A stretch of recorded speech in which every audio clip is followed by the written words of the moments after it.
Hi everyone, this is Mickey from the Divine Miss Mickey. So I thought that in light of all the crazy stuff going on in the world today, that we would have a good laugh. Well, hopefully you'll have a good laugh. But before I start, you met in the last video, you met Leo. Well, I thought it was maybe time for you to meet the other half. I'll just grab her, hang on. Oh, she won't last long like this because she's got the beauty of a rag doll and the attitude of a Persian. And this is Skittles. She's half the size of Leo. And she's not really one much for too much cuddles. But she's an absolute darling, aren't you? Okay, she's had enough. Oh, you've met the two. If I had a dog, you'd meet the dog, but I don't have a dog as yet. One day, I will. So anyway, I thought we'd have some fun. It's too hot for anything serious. I know in the Northern Hemisphere there's a lot of you that are freezing your butts off. Much as I love you, you can have it. I'll sweat. That's fine. I've got the fan going, so if you hear any noise, it's just the fan. And if you hear a few bangs and crashes, Leo's at the window trying to get the geckos through the glass. He does that. Okay, I might post a video of him doing that. It's quite funny.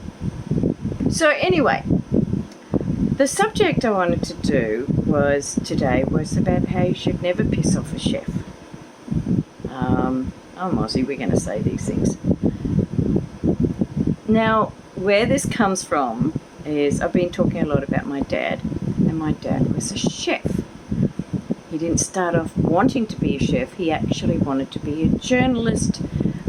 He came from Czechoslovakia as a refugee, and he didn't have a lot of English, and he wasn't able to become a journalist, which is probably a good thing because he would have ended up with cement shoes. If you knew Dad, I would do a video about Dad's story because yeah, it should be a movie.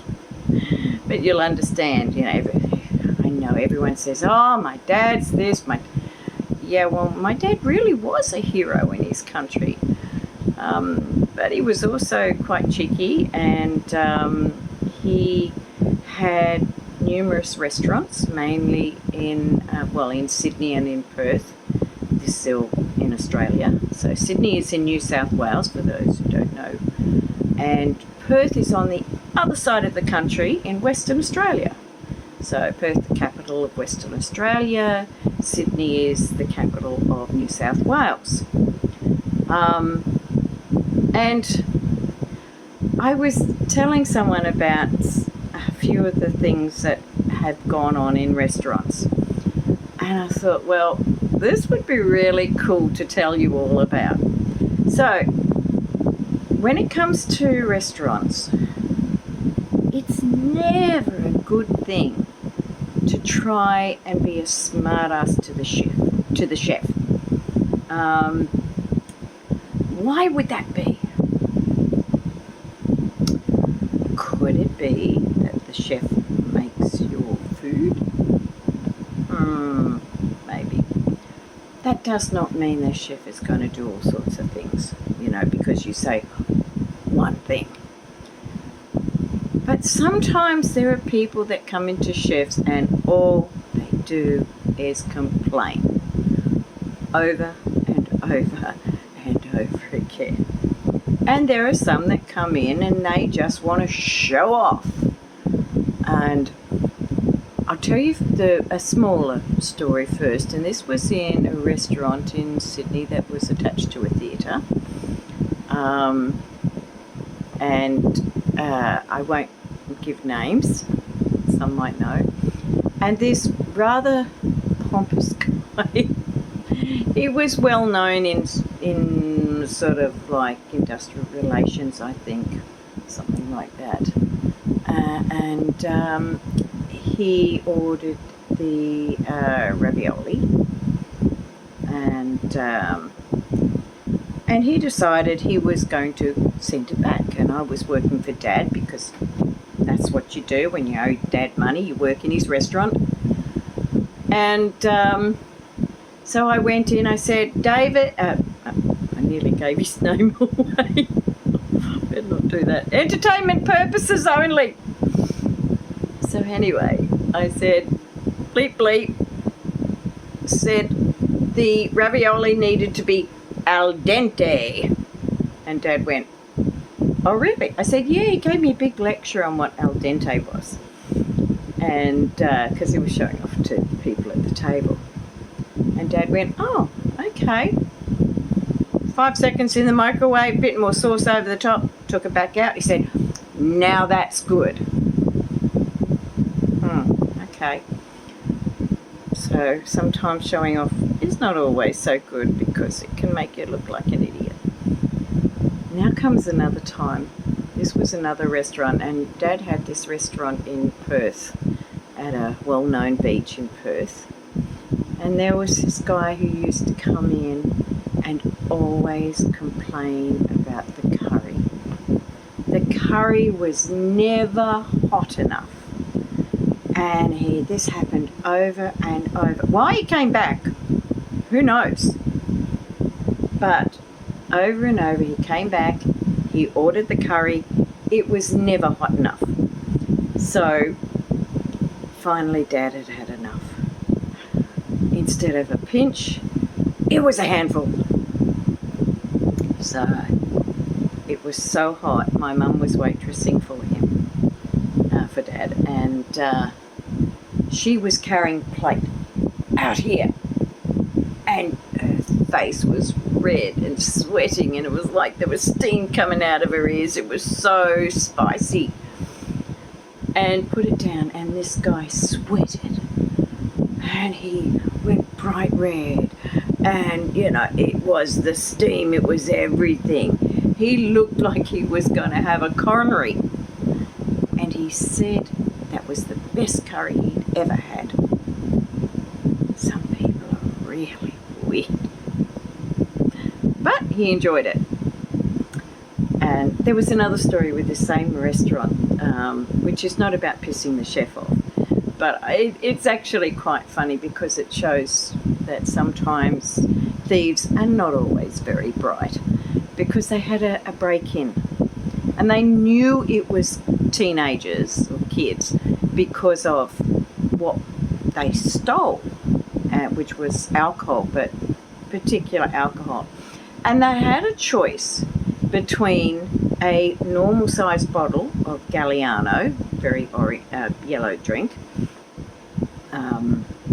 or they had the giant size that was on this sort of swinging contraption thing, and they got greedy.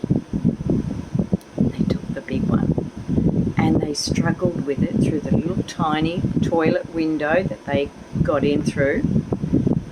And boy, they might have been a bit sick later, because it was 10-year-old water with yellow dye in it.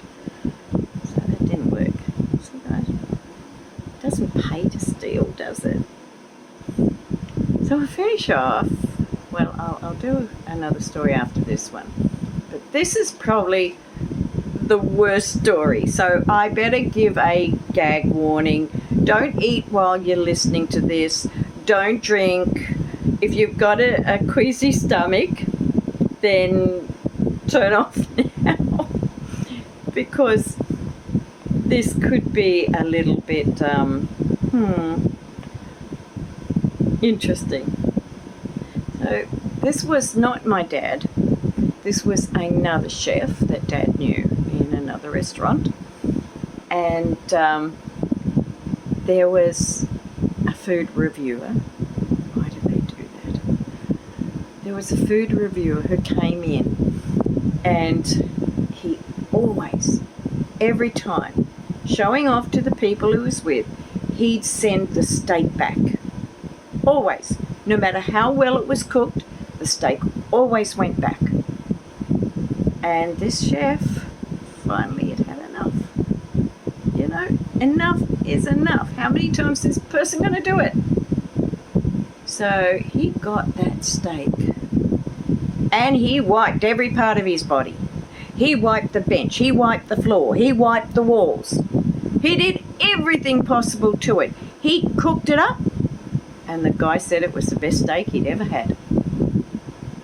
There you go. You still got your stomach together? See what can happen? There's all sorts of funny things that can happen in restaurants. There is another story, and you probably noticed in the title I said how conga lines are bad for the economy. Now, there's a reason I said that, because there was a restaurant, I think it was in King's Cross in Sydney, if I remember rightly. I don't have Dad here to double check, and I haven't looked it up in his book, but they used to have conga lines, you know, where everyone sort of goes in a line, hands on hip, they, you know, leg out to the music, and there'd be this conga line after everyone had eaten, and this was going great, except for one slight problem. Every time they did the conga line, people would disappear without paying their bill, because the conga line would go out the door and it would come back in slightly shorter. So yeah, they quickly got rid of that. So conga line's not a good idea if they haven't paid the bill. So I thought we'd have a little bit of fun, you know, just why not? Everything's so serious. Let's just have fun. Because you know what? When you're in the middle of all the crap in the world, sometimes that's what you need. Go watch a reality show that is absolutely ridiculous. Go watch a comedy. Go watch a rom-com, Bold and the Beautiful, whatever gives you a chuckle. Whatever makes you laugh. There's a song I always think about by a lady called Terri Clark. I think she's Canadian. And really, it keeps going over and over and over in my head. And it's, I think the world needs a drink. I think the world needs a drink. I think enough's enough. We've been spinning around so long, I'd say we're pretty wound up. Isn't that true? So let's sit down, relax, tear up the contracts, and have a drink. 'Cause I think the world needs a drink. It's such a cool song. So I think we'll leave it at that. Now, I'm going to have a little bit of fun with this as well. So in a few places I might put a little joke or something funny, because I want this to be fun, and I got a pretty weird sense of humour, so hold on to your hats, who cares? Let's just have fun. Okay, well, till next time, this is Mickey from the Divine Miss Men. I won't edit that, I know. I tell you what I'm going to do. When I get enough, I'm going to do a blooper reel. Why not? I mean, who cares? I got enough, you know, ego to handle that. So anyway, what was I saying? Oh yeah, this is Mickey from the Divine Miss Mickey. That's what I meant to say. And please like, share, you know, subscribe, all the usual stuff, because it helps me get out there, and you know, the algorithms, you know, that they talk about, all that sort of stuff. Now that I'm in YouTube land, it's fun. So wherever you are, stay safe, stay warm, or stay cool to particularly if you're in Queensland, Australia. It's a stinker. And just be kind to everyone and make sure you laugh. A thing of laugh in the face of adversity. It makes people wonder about your sanity. And on that note, I shall leave you. Catch you later.